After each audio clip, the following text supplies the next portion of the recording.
Can you guys elaborate on what she would do for student debt? Because that's what a lot of my friends are dealing with right now. I graduated college about a year and a half ago, and I was really blessed. I didn't even understand student debt, but because my parents had paid for the entirety of my college, I couldn't have started this if I had I had to pay $40K off. You know what I'm saying? Right. But like, for instance, Slugs is going to have student debt when she leaves Northeastern. What's Tulsi going to do for Slugs? So her thing is that she is somebody who, she's not a reactionary, right? She's, like I said, she's very mission oriented, and she wants to get to the root of the problem.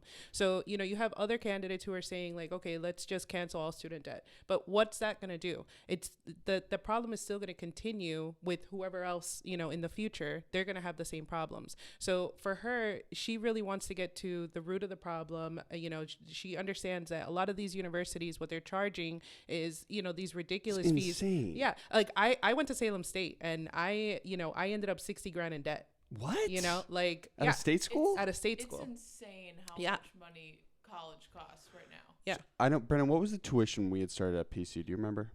It's around $60,000 a year. It was when we had started. I believe the tuition was like 48, and we had Right. ended, and it was $12,000 more a year. Right. It's a scam. Well, it's just like they just figure they're going to increase it 5% a year. My daughter went to Fordham, and they said basically, you know, it's going to increase 5% a year just because. Not that inflation is at that rate or whatever. It's just going to increase at that rate every year. It's absurd. Right. So, you know, she wants to look at, you know, the bureaucracy of it, because that's where a lot of these fees, they come from. And, you know, these administrators, and it's just, you know, they're getting paid this exorbitant amount of money. And at the end of the day, is the outcome any better for, you know, the students? Are we really that much more educated? You know, we have a lot of people who, you know, they are coming out of school with this massive debt. They were sold on this whole story that you're going to go to school, you're going to get this education, you're going to get this, you know, wonderful job when you get out. Right. I'm an example of that, you know, like I studied chemistry. I'm not a chemist, you know, because, you know, if I were to get a job as a chemist, I wouldn't be making as much money as I make now. And I'm a pharmacy technician, like, and I didn't have to go to school and put myself $60,000 in debt for that. Hi, this is Steve. And Daisy. We're from Tulsi 2020. And this is our golden hour. Golden hour. Oh God, what's going on? Where am I going? Dad? Yes, my son. I am Deuce, the deer god. I'm so confused. Who am I? Derek. Your true name is Dercules. Wait, what? Yes. You are Dercules, the god of the forest.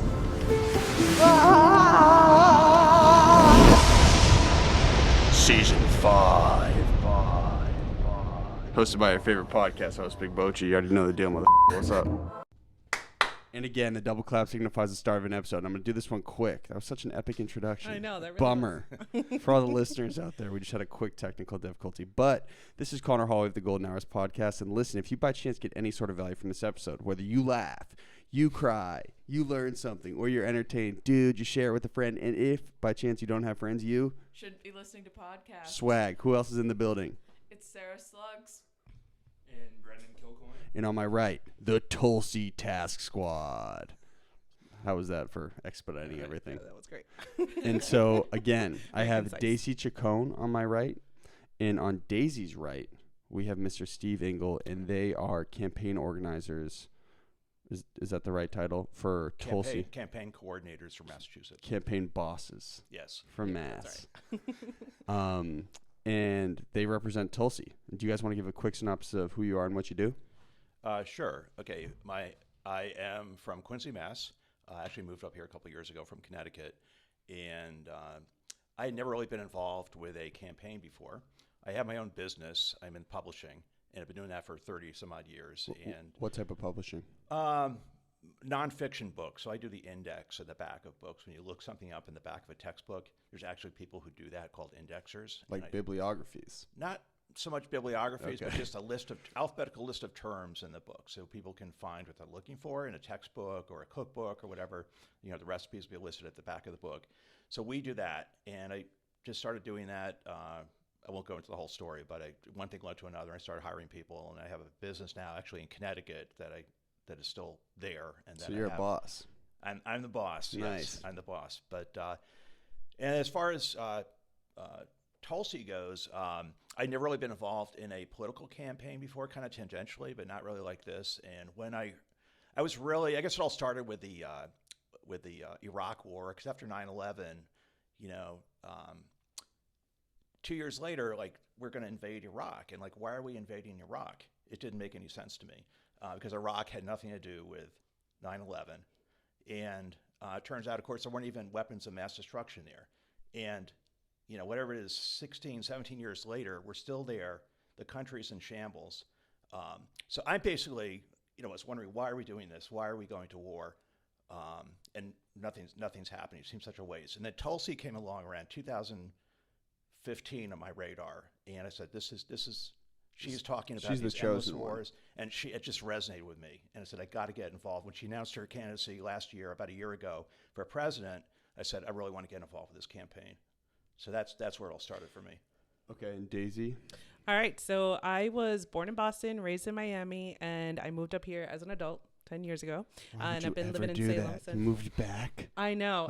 That's what everybody always asks me, like, why would you move back here? But it's really different. It's just up here, you have the change of the seasons, and, you know, the pace is different, and, you know, just life in Miami, it is, you know, people go down there for vacation and for partying for a reason, you know? So, you don't think it's a good, sustainable place to live long term? Or no. I mean, for some people it is. Too much drugs and sex and money and all that. Yeah. You know, that kind of environment isn't really conducive. Like, when I moved back up here, I went back to school. I got my bachelor's degree.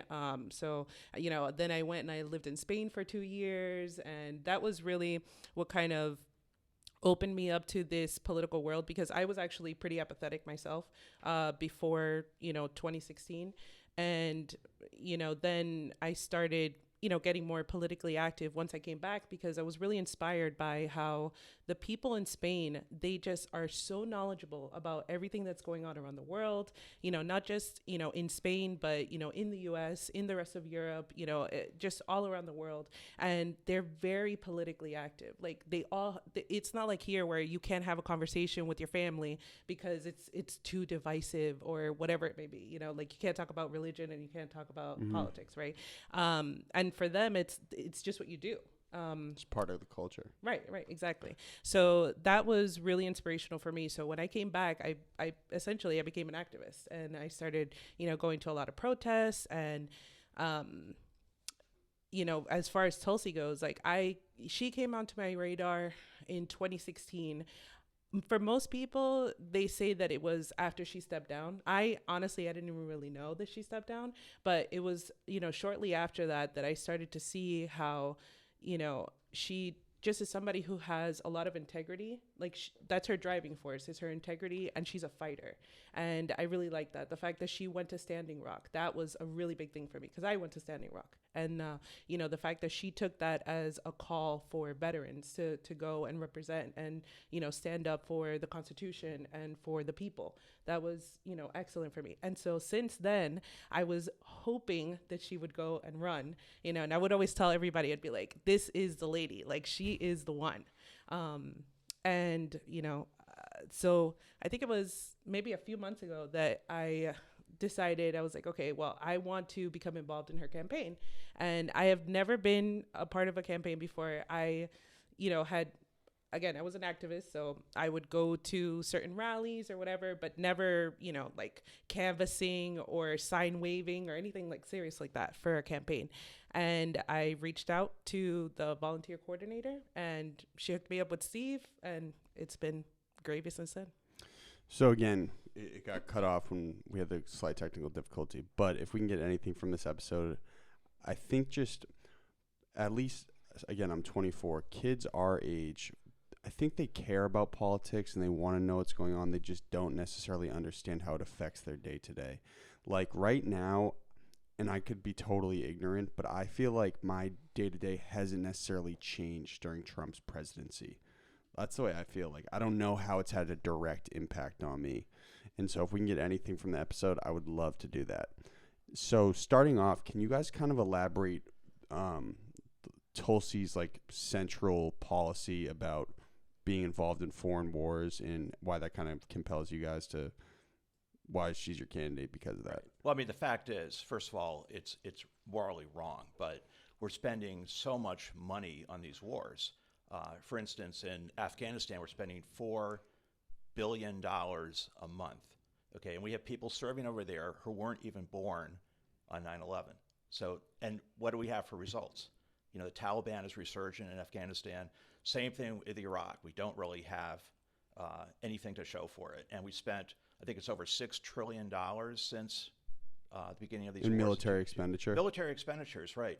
So this is money that could have been invested at home, in our infrastructure. I mean, we are a rich country, but we, compared to other countries, other advanced countries, we don't have free or low-cost secondary education. We don't a college education. We don't have, young people are saddled with student loans, right? Healthcare is ridiculously expensive.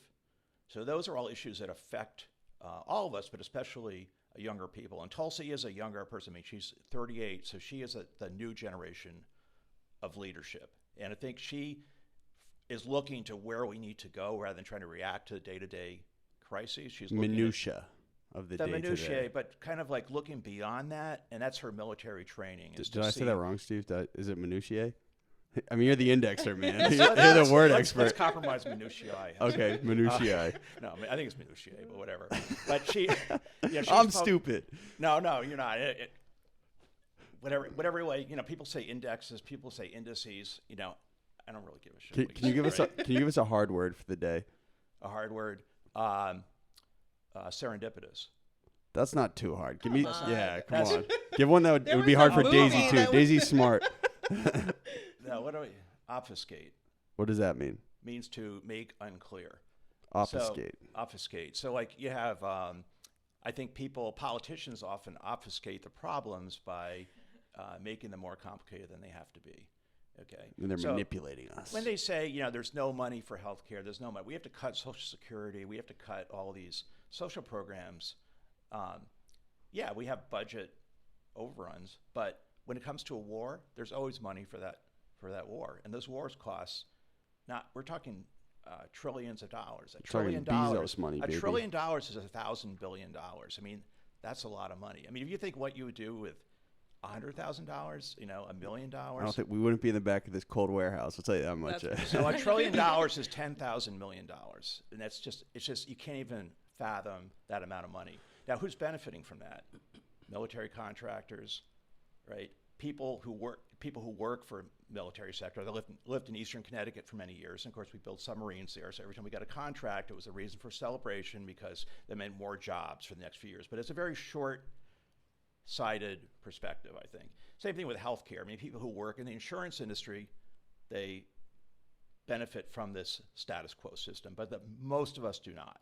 So I would say the two major issues for young people that she addresses are healthcare and education.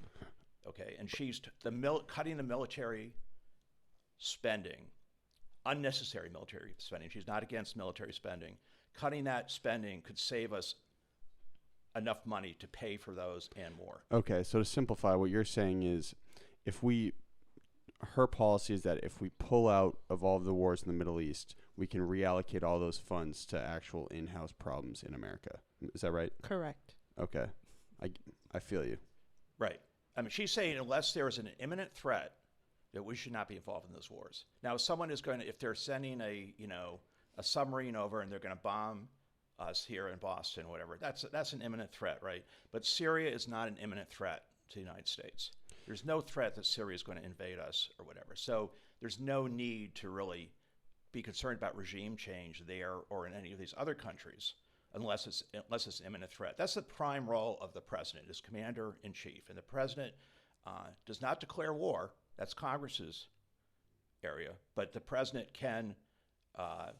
is the commander-in-chief and controls the armed forces. And so they should only be used as a last resort. And as someone who's in active military, Tulsi understands that you will only, she talks about her brothers and sisters in uniform. They should only be put in harm's way when there's an imminent threat to the country.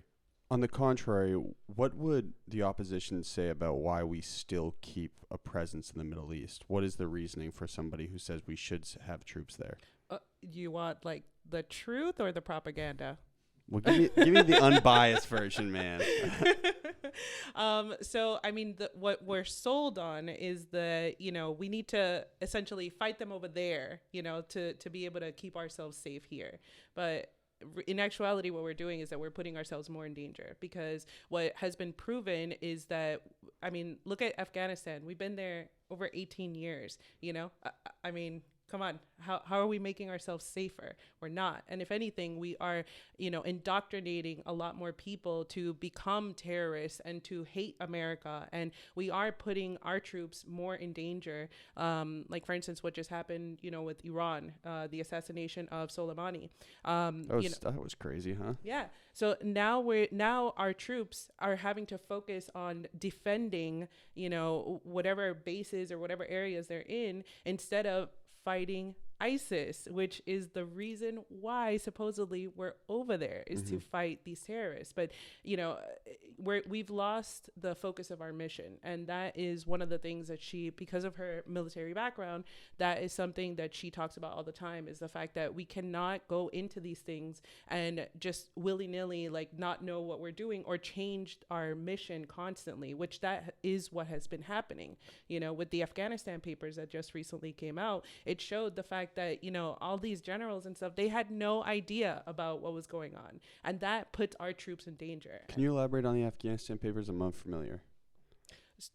Why don't you respond to that? I'm not as familiar with that as you are. I've read about it. I mean, so essentially the Afghanistan papers, it was put out by the Washington Post, and it was a leak of all these documents showing that over the years, all these generals, they had no idea of how we were actually doing, and they were selling the public, American generals, right, they were selling the public on that we were beating the terrorists. Like Trump has said how many times, we've eradicated ISIS 100%, but yet we're still there, and we're still having to fight in these. I mean, ISIS arose as a result of the Iraq War, because Iraq I always hear about the vacuum. Yeah, Iraq. I mean, it doesn't matter what you think about Saddam Hussein. Iraq was a functioning country. You had an educated population. You had universities, people, doctors, as was lawyers. Libya. You had a functioning country there that was kind of held together with authoritarian figure, but it did kind of function. It was basically, and he was a Sunni, right? So he basically, his power center was Sunni Muslims as opposed to Shia Muslims. When Saddam was overthrown, it did create a vacuum. And what happened, not only a vacuum for Shias to take over the leadership, but also for Shia countries like Iran, there's a neighboring country, to have much more influence in that. And that's just, what else are they going to do, right? They have an opportunity, they're going to take advantage of it. And then as a response to that, you have ISIS and these terrorist Sunni groups rising up to fight the Shia groups, right? So you have them trying to, you have ISIS and you have Al-Qaeda empowered more. So there's a lot of unforeseen consequences of these invasions. Well, playing devil's advocate, is there any benefit to being the big brother in the situation down there, having the most force? Is there any benefit for people being intimidated by us over there? I'm sure that's part of the rationale of why we're still there, right? Like, hey, we're America, we're still here. Don't start anything crazy. Okay, first of all, you don't make friends by killing people. That's really? It's really hard to understand, but if you kill people or members of their people's families, they tend not to like you, okay? So that's number one. What do you guys think about that? Whoa. Mind blown. That's the number one thing. I don't know if you want to add anything to that. I mean, and going back to Afghanistan, the fact that who's in charge, who's the big group now in Afghanistan is the Taliban. So it hasn't been effective. Right, exactly. And again, it's a waste of all this money. It's, you're causing these massive refugee issues all over Europe. They're really the ones who have to deal with these refugee issues, and I mean, besides the fact that, these people, we're literally terrorizing them, we're driving them out of their homes, and it's imagine just growing up surrounded by just firefights and guns and bullets. Right. Like, I mean, that's gonna scar you for the rest of your Right. life. And man. then how would you feel about the people who are conducting these air wars on you? You know, who? I mean, I sure wouldn't be too happy with them. And it's not about, we care about democracy in Iraq. It's about natural resources. It's about oil. It's about natural gas. I mean, that's what it's about. Basically, before World War II, you had the British Empire, right? They controlled basically the world. I mean, the sun never set on the British Empire. After World War II, the United States assumed that role of being the world's police. And Tulsi explicitly says we should not be the world's police. We should not be the one who goes in there and says, you've been bad. That's a role for the United Nations to go in there, or the International Court or whatever. But one country, the United States, should not be in that role. Not only is it ineffective, it's incredibly expensive for us. So it really doesn't make sense for us to have that role. So, question: let's say the U.S. has already done a ton of damage, right, in Afghanistan, Iran, Iraq. Would it be a detriment for us to leave, and then the people are like, okay, there's no military presence here now, let's go get them back? Is that realistic? Well, I mean, technically in Iraq, their parliament has already asked us to leave. They've asked everybody to leave. They don't want any foreign presence. Why? Because they don't want a war anymore. They're just starting to rebuild their country, and now we're going and starting some shit with Iran. You know what I'm saying? And where are we going to fight that? We're not going to fight that here. We're going to fight that over there. And that's why it's so easy for us to just turn a blind eye on it. It's also a very interesting central policy for a campaign, because it's not the most glamorous one. Right. And so it's pretty noble that she built her campaign off something like this. I mean, there's no other candidates are doing that, correct? No.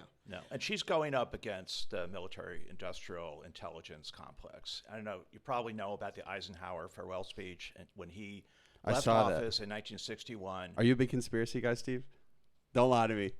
A little bit. I mean, my feeling is that, first of all, the term conspiracy theory is a CIA. So that shows you how much. Yeah, you answered my question. All right.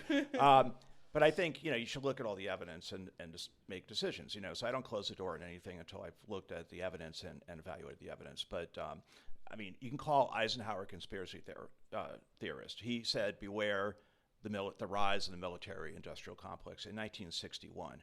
Okay, so here we are, 60 years later. The military-industrial complex is extremely powerful in this country. Can you simplify on what that is? The military-industrial complex is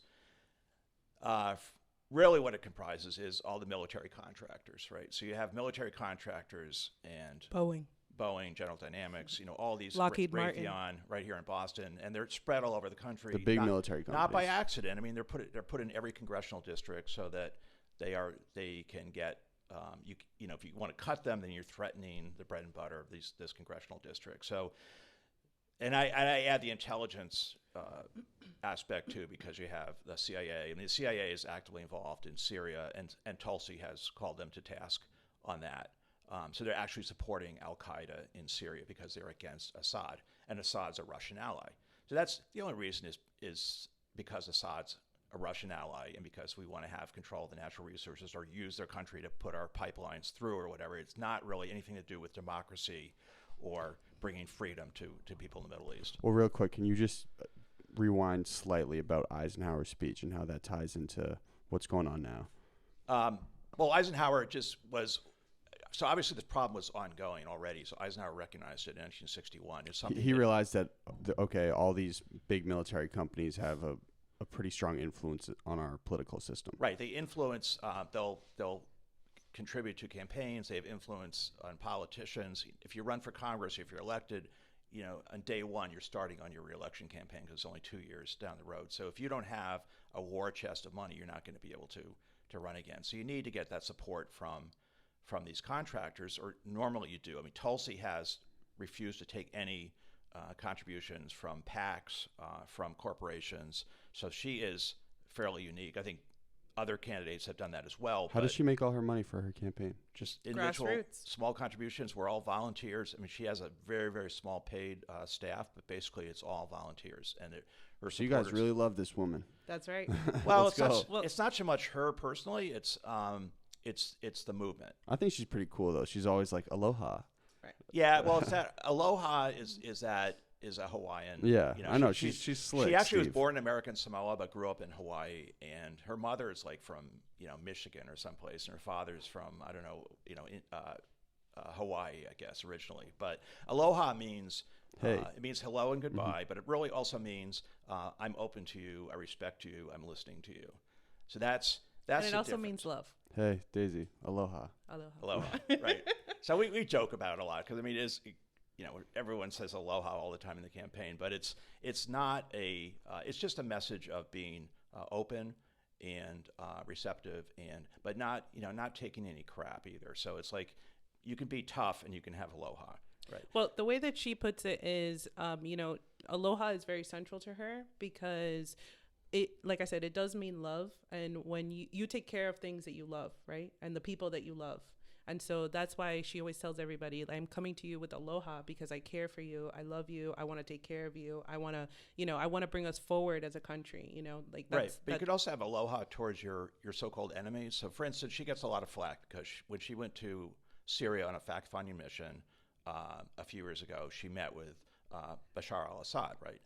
And people are saying, "Oh, you're cozying up to dictators. You're enabling them by meeting with them." And she's saying, "No, I'm first of all on a fact-finding mission. She was there. She met with the Syrian opposition, and then she had an invitation to meet with Assad as well. And she said, "I'm going to meet with him."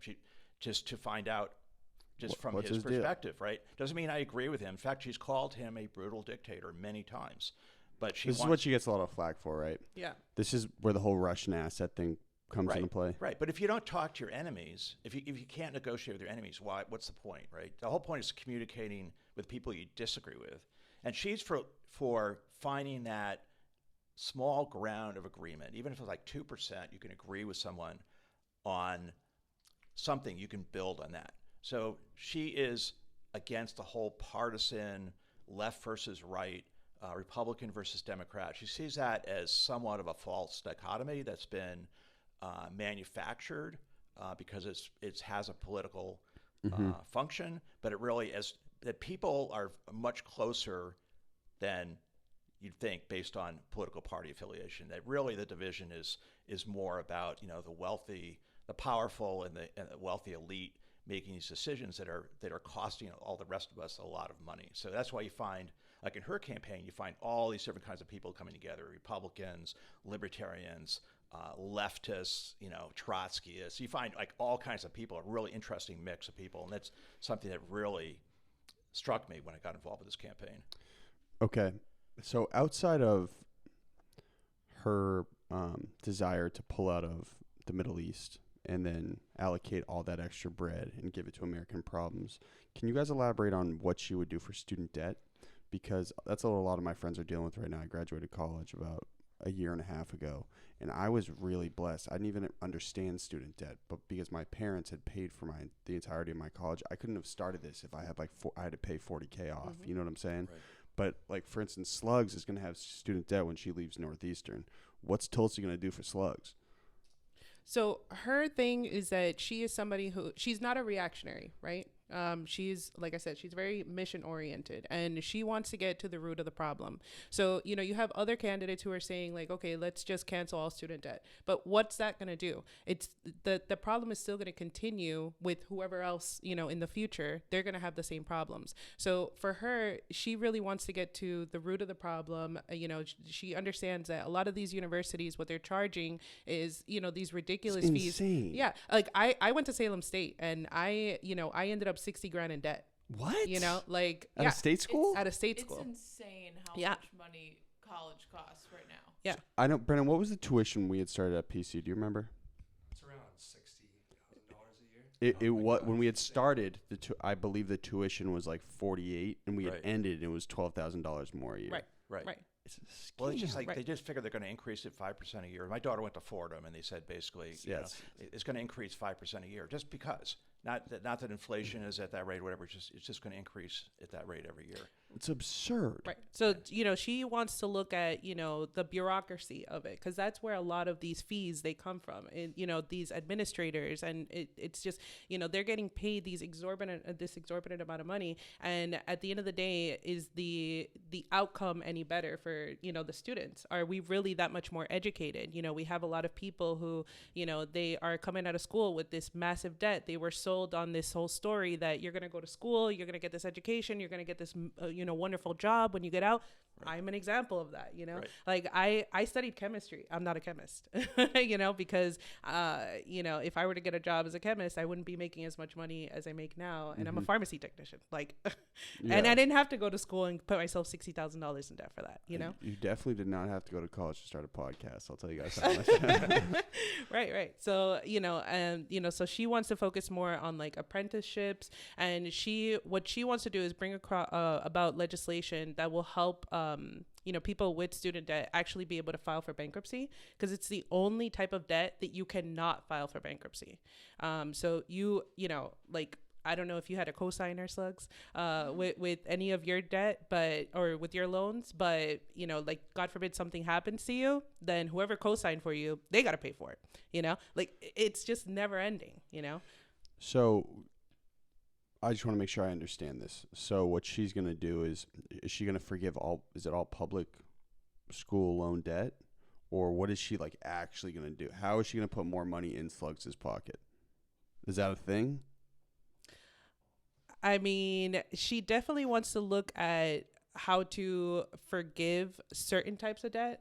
So if you work, in the service sector, then obviously there are programs that are intact now for that, but the actual percentage of people that actually get the loans forgiven is like 1%. So she definitely wants to expand that. And again, she wants to, help people file for bankruptcy for it. She wants to have, free public 4-year college tuition. So pretty much everyone who has debt now, though, is shafted. It's like the new generation will be a little bit better off. I mean, I don't want to speak for, we're not speaking for the campaign, right? But I think her approach is like, if there's a problem, she's going to address it and she's going to deal with it, right?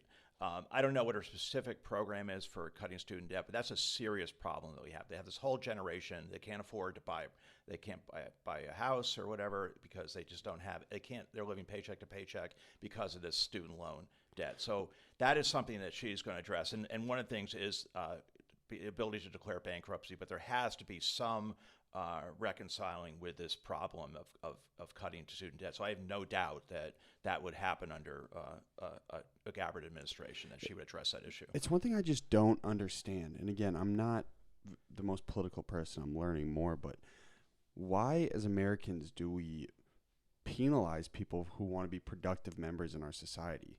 It's like, she's going to go to school, she's going to put in all this work, then she leaves and she's already at a disadvantage to someone who maybe just learned everything on YouTube. I mean, really, it's because everything is for profit. Everything is driven by big business, Like, I mean, college is big business, It's like big business. It's a lot of money, And again, we're sold on this whole story that in order to get a good job, you're gonna have to go to school, and that's just not the case. You can get, you can do an apprenticeship, you can, do something that's, more, I don't know, hands-on, and you can get a better paying job than if you were to go to school, for 4 years or however long and put yourself massively in debt. One thing I'll tell you, now that I'm like 2 years in the real world, Slugs, is ultimately, unless you want to work in like a big corporate office, it's all about if you can get the job done in the best possible way. Right. We can all concur, right? Yeah. So it's kind of like entrepreneurship now is kind of the key thing. You can't, my parents' generation, it was like you got a job and you had that job your whole life pretty much. Like you worked for one company. Steve. Times are changing. And now man. it's like, people change jobs every few years or whatever. And even if you have a job where you're an employee, you have to be entrepreneurial. So that's the key. And a college degree is no longer a guarantee of getting that steady, good job it once was. Unless you want to work at a bank, though. Why would I want to? No, so unless you want to work at a bank or like something a little more formal. And honestly, if you are you talking about like a teller status, or are you talking about like Wall Street? I'm talking like a lot of me and Brennan's friends got jobs at like PwC and Fidelity. Yeah. You need a college degree to go work at an institution. Well, that's like the that. finance sector. I mean, the finance sector is where all these people made their money. Look at Tom Steyer, look at Bloomberg. I mean, they made the money on hedge funds, right? And what that is basically legalized tax subsidized gambling on the stock market, because if you lose, we taxpayers will bail them out. If you win, you get to keep the money. So basically, that's the finance sector is where all the wealth is, right? What does the finance sector actually produce? We don't have any manufacturing. We don't have, we have intellectual property. We have Hollywood, and we have this, but as far as manufacturing, it's pretty much dead. That finance does not really, the finance sector does not really produce that much, and that's a problem. Slugs, do you have any questions? I know you got some haymakers coming. And B, you too. Yeah, so just going off of that, so a lot of our friends, it's like a Providence College is kind of a school where like people go into finance, accounting, business. I don't see as many people going to the sciences. You were talking about the trade schools. How can we incentivize people to go to trade schools, because there's such a surplus of jobs in that sector, and it's good pay, it's good work. So how can we encourage that movement? Well, that's one of the things that she wants to implement, programs where people are she really wants to change the culture around that everybody has to go to a 4-year university in order to be a productive member of society, because it takes all types of people to function in this society, right? And not everybody wants to go to school. And so for her, she really does push for apprenticeship. She really does believe in that. She wants to have these programs for trade schools. I'm not 100% sure if she wants them to be free or not, but I do know that that is like a main focus for her when it comes to that, because she understands that, again, not everybody wants to go to school, and not everybody wants to put themselves, tens of thousands of dollars in debt, and not have a guarantee after that they're going to have a job that ensures that, first of all, that they can even pay back those student loans. When you say trade schools, do you mean like trade, like colleges? Yeah, like an ITT Tech? schools as well. Yeah. And I was also going to ask, does she have a policy on school choice? Because, that's kind of a partisan issue, whether kids are able to go to other private schools, charter schools, instead of being confined to their own public district. Right. Well, charter schools are generally public schools within a district, but Steve, before you continue, just so we have it on the audio, Brendan asked, does Tulsi have a policy on whether people can whether kids can choose to go to public, private, or charter schools? Correct. Yeah, school vouchers, sometimes school vouchers. okay. I can't answer for Tulsi on that. I'm not sure. Yeah, I'm not answering for her either, but I do know that she is very much a libertarian in that sense, that she believes in your choice. We live in America where you have freedoms, right? And you should be able to choose, to go to whatever school you want to go to. With the whole health insurance thing, you should be able to choose if you want to have your own private insurance. You should be able to do that. And so in that sense, she has been asked before about that. I can't state a specific policy or anything, but I do know that she is big on having choices. She doesn't want to divert, funds from public school. That's for sure. But she's not against charter schools. Brendan with the political curveball. Slugs, what do you got? I have a question, but it's steering away, changing direction. It's okay. Go ahead. Okay. So,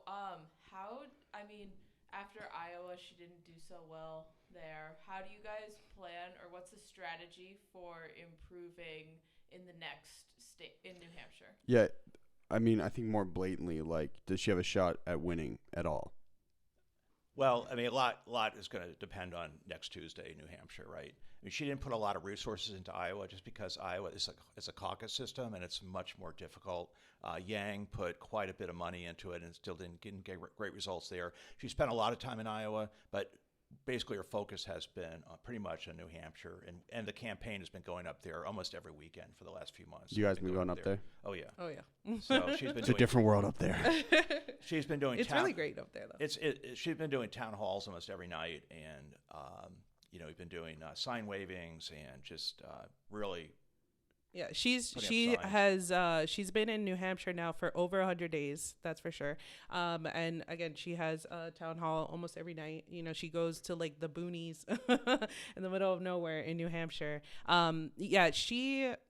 Because she has a grassroots campaign, her funds are not, she doesn't have like Bernie money. She doesn't have that Tom Steyer, like, yeah. She doesn't have TV Bloomberg ad money, where you could just inject hundreds of thousands of dollars or millions of dollars into your campaign. And for Iowa, because it's a caucus state, you do have to have a really good ground game and you do have to have a lot of money.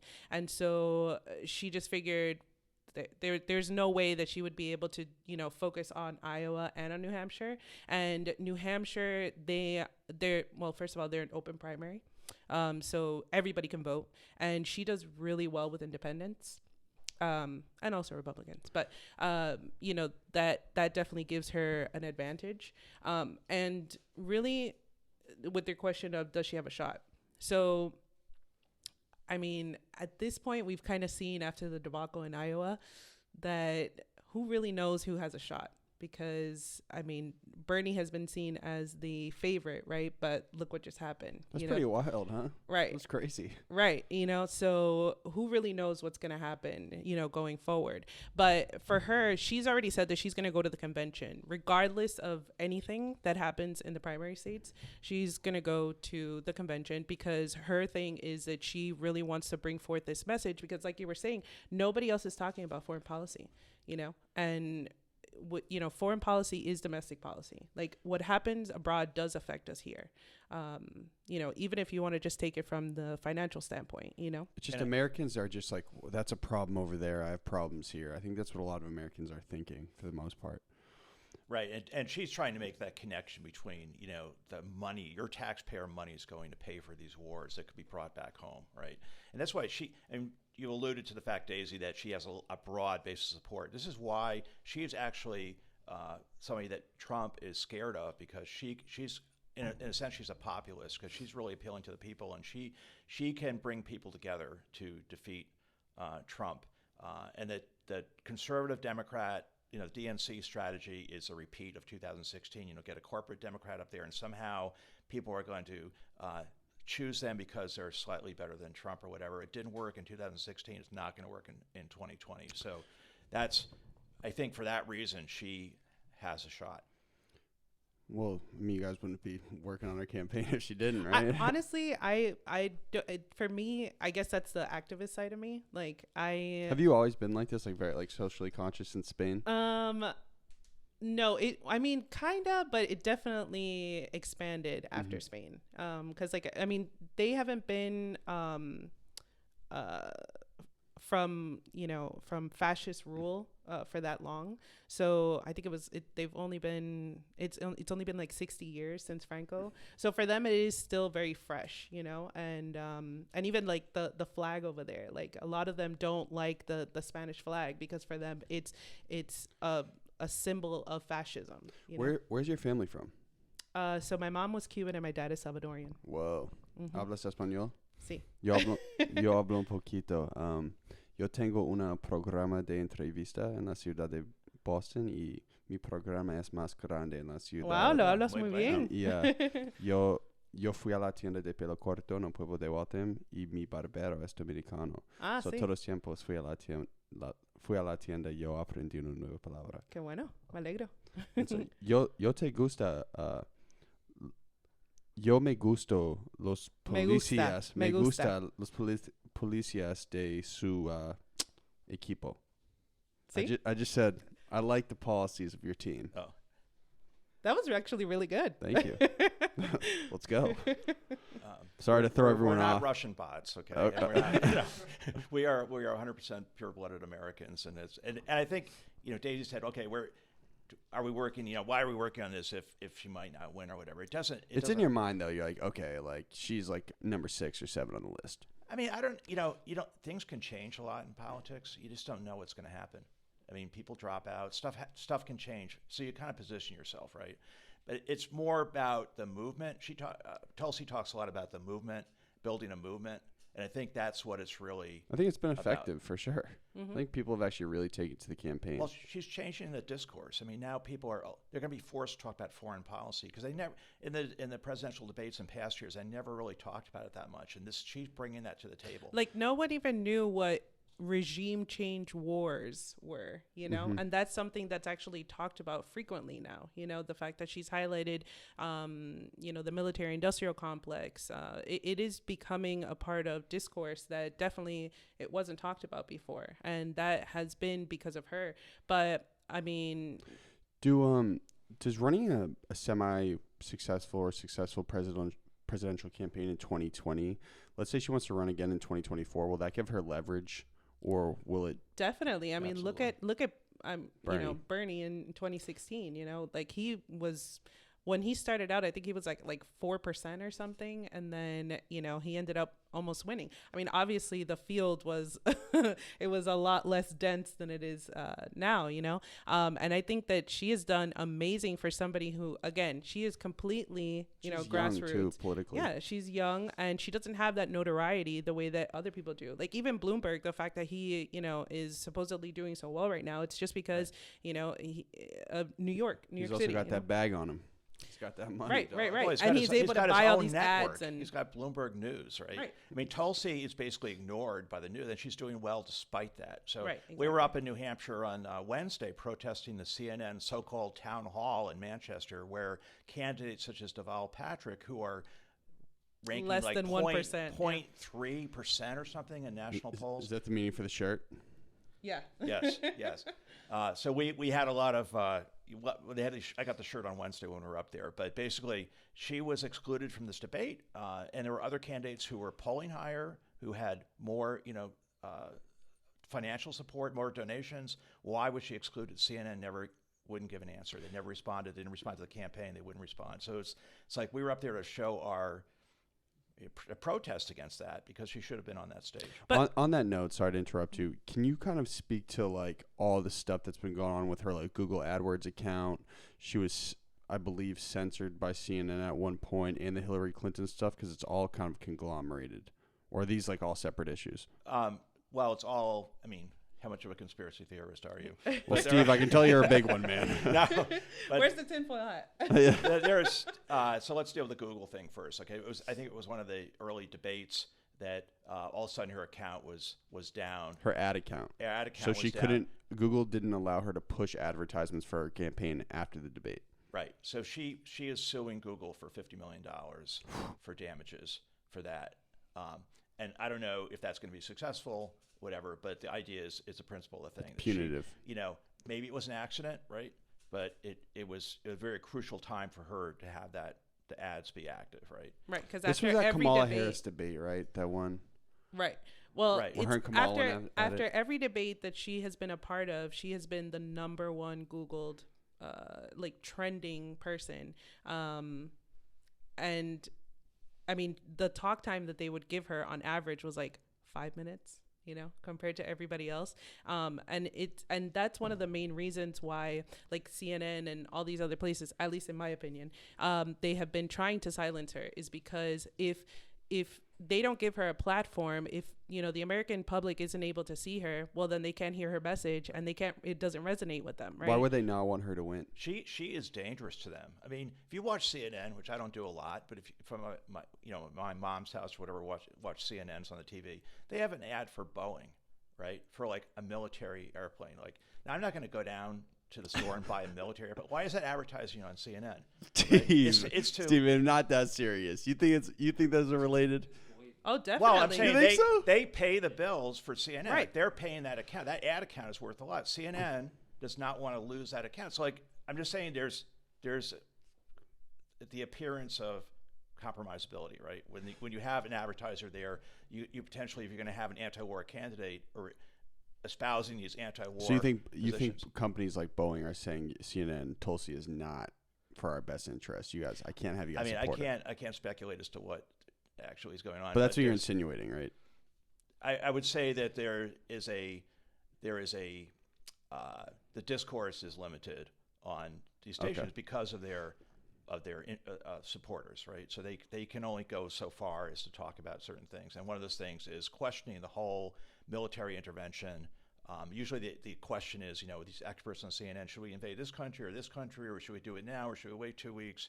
It's not about should we just pull out of all these countries totally and put the money into domestic, for the good of our citizens domestically. I think so. That's the reality of what's there, whether it's because of this or whatever. I think there's a reason they don't talk about this stuff, and they don't like her because her policy basically would threatens that military-industrial complex that Eisenhower warned about. Yeah, I get 50 years, 60 years ago. And can you kind of speak to the Hillary Clinton stuff? Like, she's also suing Hillary Clinton for $50 million, right? Right. So she might make $100 million. I know. Whoa. That'd be nice. Well, the whole she thing gotta take you guys out to dinner. she better. The whole thing with Hillary Clinton is the fact that again, she does have this level of integrity that really drives her, and she has been in the Army National Guard for 17 years. She has high security clearance because of all the different committees that she's been on, and and as a major in the National Guard, for someone to say that she is essentially a Russian asset, that's treason, which is punishable by death. That's a big deal. That's not something that can just be thrown around willy-nilly. And the fact that Hillary Clinton, her voice does resonate. People see that, Hillary says that, and automatically they're going to think, well, she was the first lady. She was a secretary of state. President. Right, exactly. So she has a lot of influence, and for her to just throw that out there, and it does have. It's tied to this whole Russiagate narrative, and just the fact that for Hillary, obviously she's still a little sour about the fact that Tulsi stepped down and that she was supporting Bernie from the DNC. Yeah. Right. As a co-chair from the DNC. And she has called out Hillary Clinton. She's called her a warmonger. She's really her foreign policy has been atrocious. So Tulsi has been very vocal in calling her out. And what's the basis of suing her for $50 million? Like, what's the charge? Defamation. Defamation. Character, basically. But in when Hillary said it, wasn't she just like, yeah, she's like a Russian asset? Like, she was messing around. She wasn't like actually serious, was she? Well, she sounded pretty serious when she said it. Well, not just that, but when we're doing sign wavings and stuff, you'd be surprised how many people come by and they'll actually ask us like, "Oh, are you guys Russians?" Like, really? Well, people are dumb. But that's the point, is the fact that she has defamed her, and even it is interesting how profound of an effect that would have on a national scale. But that's part of the narrative of the current conservative democratic. Like Adam Schiff said, if we don't fight Russia over there, we're gonna have to fight them over here. Why is Russia our enemy? Well, I don't know. Are they threatening us directly?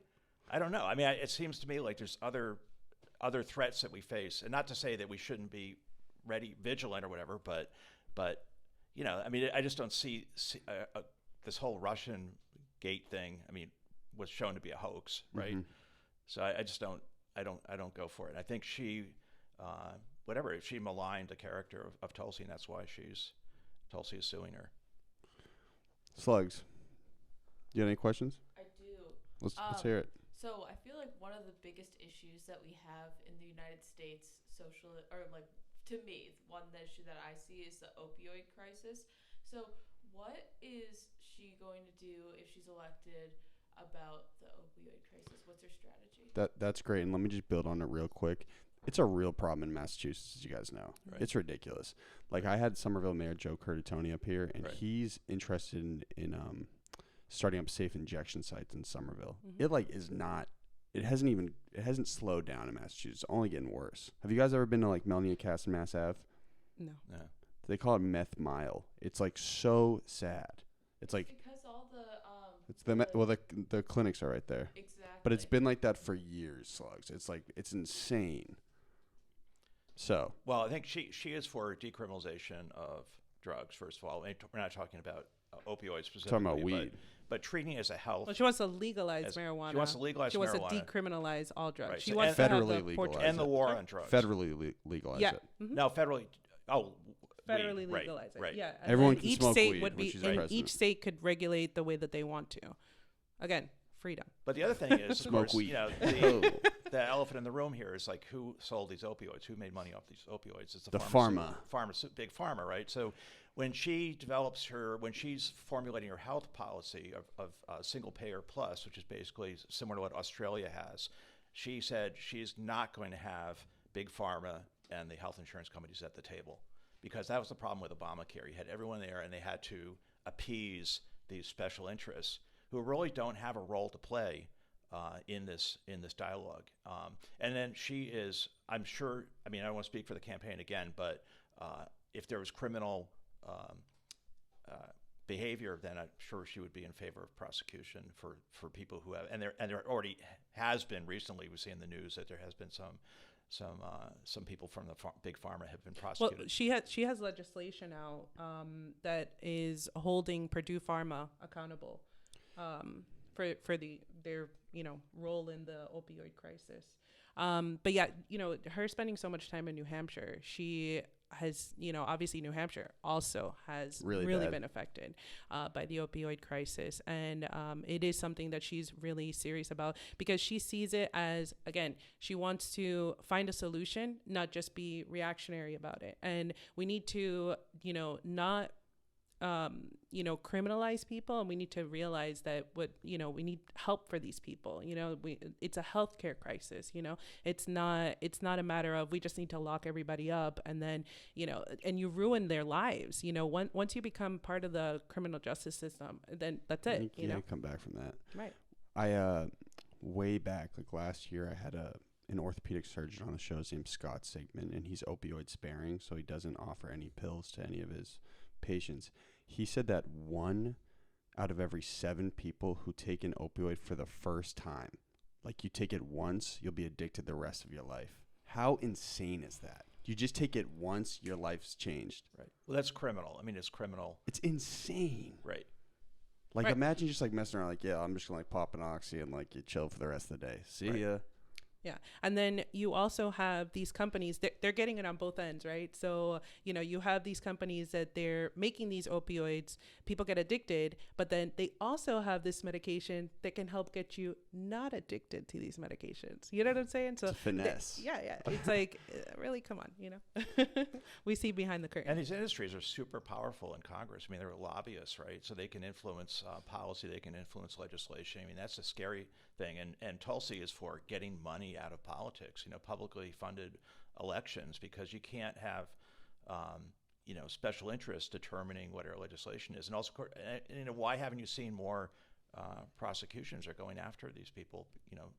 It's because of the special interest. Well, and it's also because a lot of these people that are, legislating, what ends up happening is that once they finish their terms, they go and they work for big industry, and, they were supposed to be regulating these industries, but then because they want to go and work for them later and make buku cash out of it, of course, they're going to be lax on the laws. So let's say the Tulsi campaign, she doesn't win. Where do you guys go next? What do? Do you hop on another campaign? Do you support another candidate? 2024. You just wait till the next year? You don't vote for anybody? I mean, I don't know who I would vote for. Obviously, I'd have to see who the candidate is. I feel like I don't have to make a decision until we get to that, until the day before Election Day, really. So we'll see what happens. But it's, like I said, it's part of a movement. It's not just one candidate. So we have people in our campaign who are involved in voter registration, ranked choice voting. So there's a lot of people just trying to bring more democracy, because if you can get more people to turn out and more people register to vote, that's what's going to change things. Only 20 or 30% of the people elected Donald Trump, because a lot of people didn't vote. So if we have more people voting, most people support Medicare for all, or single payer health care. They support. These are issues though that you bring up that kids my age don't care about. They honestly Well, what about climate change? Brendan Do you is care about smart. climate change? Absolutely. Okay. Yeah. Can we talk a little bit about climate change after this? Yeah. But Brendan he's always been politically conscious. He's always understood it. So it's good that he's here. But our other friends, in their day-to-day, they're not thinking about Medicare policy or the opioid crisis. They're thinking about college debt a little bit. Affordable housing, obviously, they're thinking of, because it's impossible to move to Boston or New York or LA because rent's like $2 G's minimum a month. Right. But I think climate change would definitely be applicable. What are some of her? I mean, she's the Hawaiian candidate, so she's like the eco candidate. Well, she always says she'd rather, if she wasn't running in politics, she'd be surfing right now. That's what she loves to do. So, well, we had research analysts from the MOBS labs at Northeastern up yesterday, and they were saying if the world was going to end in one way, and they're studying the coronavirus, right? And I don't want to freak you out, Steve, because you're a big conspiracy guy, so don't lose it. Well, don't. I it's all relative. You know? I get it. But they were saying, I was like, so how would the world end? They said over a pandemic, and they studied pandemics, they said it would be climate change. Can you guys kind of speak to Tulsi's climate change policy? Well, she supports the Off Fossil Fuels Act, OFF, off, which basically goes beyond the Green New Deal. The Green New Deal is fine as far as it goes, but it does not go far enough. The Off Fossil Fuels Act calls for cutting subsidies to fossil fuel companies. How can we be subsidizing fossil fuel companies that are producing carbon that's causing global warming if we really want to be serious about addressing this problem, right? Okay. Subsidies is a big word. Let's subsidies is like tax breaks for these fossil fuel companies, And the other thing is fracking. She wants to ban fracking. Really? How do we get oil? Well, we have to get off of oil because oil, the fossil fuel economy is contributing to climate change, to global warming. Is that realistic though? Like, is that going to damage our country if we have no more oil? Well, she's talking about 2050. Okay, and she wants to institute policies now. But I mean, other countries like Germany are way ahead of us. China's way ahead of us in terms of converting to renewable energies. I mean, especially Germany. There's some towns that are just 100%, based on geothermal, wind power, hydropower. They no longer have nuclear in Germany. So I mean, there are other countries who are successful, developed, industrialized countries that are successfully moving towards a post-fossil fuel economy. So that's the direction she wants to move in. And also think about the jobs that are created from transitioning away from fossil fuels, and and good-paying jobs too. Like windmills and right, exactly. What are some other like eco-friendly energy sources? Solar power, wind. Well, no, she is not pro-nuclear. Geothermal. I mean, they're all, and a lot of it's just is conservation too. So if we can work, more without having to, if we can work decentralized or whatever, or work less, if we're in a post-job economy or whatever, there's ways that cut down the emissions. But it's a serious problem. I mean, it's an existential threat. And I think she realizes that. And as a member of the younger generation, she understands that more than maybe some of these septuagenarian politicians who aren't going to be around in 20 years. She's going to be around. So she understands that this is a serious, serious problem that needs to be addressed, immediately. It's an existential threat. Okay, so just back to the first thing you said. You said so she's going to tax fossil fuel companies heavier. No, she's going to cut we're not so much taxing them. We're giving them money to produce fossil fuels now. We're subsidizing. And so we're going to say we're not giving you that money. We're not giving you that money anymore because that is why are we doing that? I mean, that's because of the influence of their lobbyists, whatever. I mean, why was this legislation created? It's not just somebody woke up in Congress one day and said, let's give money to the fossil fuel companies and it's a good idea. No, it's because they lobbied for that and they have that. We need to stop doing that. It doesn't make any sense. That money needs to be put into renewables. Anything on that, Daisy? Yeah. I was just going to say that she wants to, give those subsidies to, green solutions.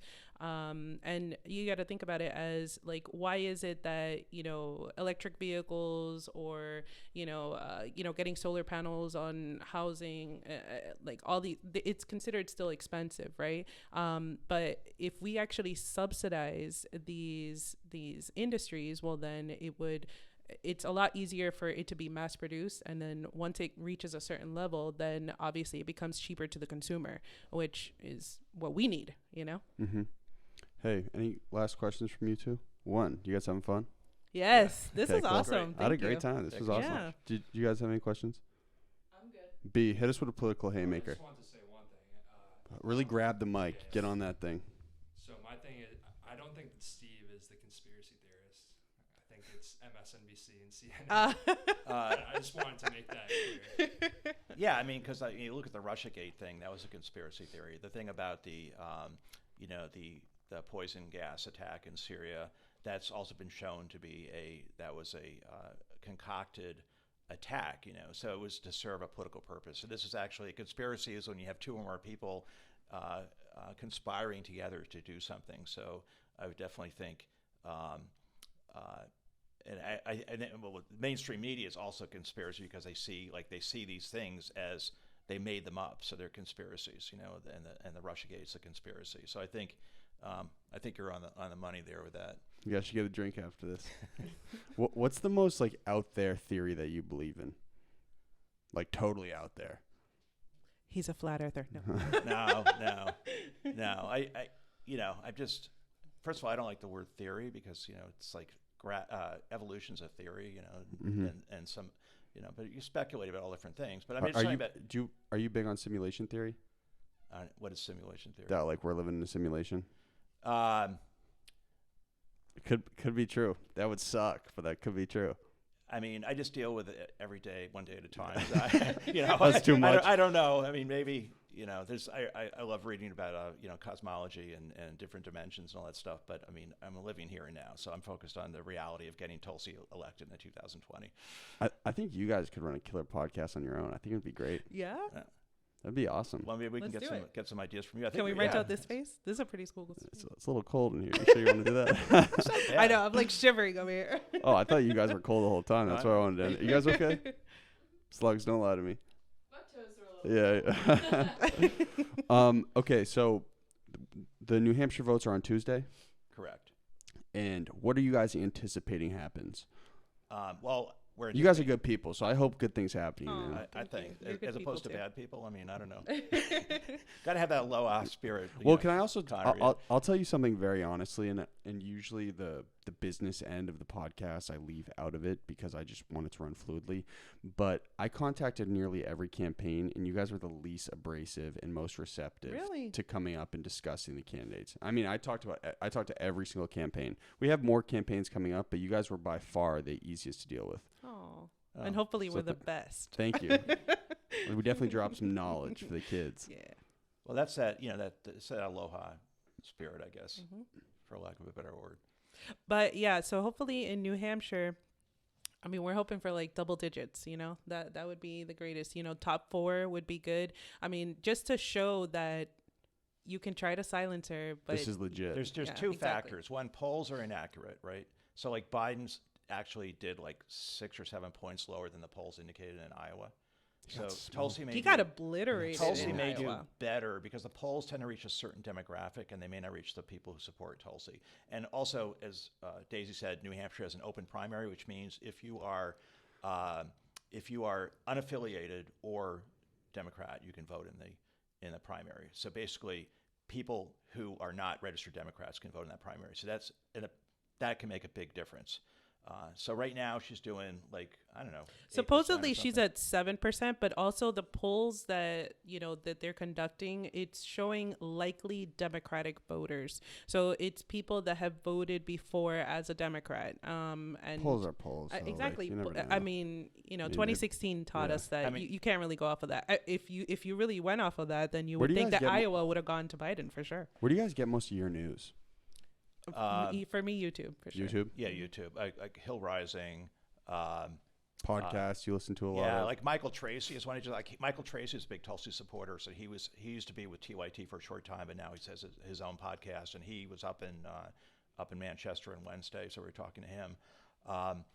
So basically alternative news, although I still like to watch other, CNN, Fox News. I watch Russian news. I watch French news, German news. I just watch to get different perspectives, right? BBC. A little NPR. NPR is normally unbiased, right? NPR, if my wife leaves it on in the car, she's been driving, I'll listen to it for a while. But it's always interesting because they were so focused on impeachment, right? And they're focused on getting rid of Trump and stuff, and it's not really looking at the bigger issues. Trump is a symptom, not the problem so much. I mean, he's a problem, but he's a symptom of a bigger problem. And so just removing Trump is not the solution.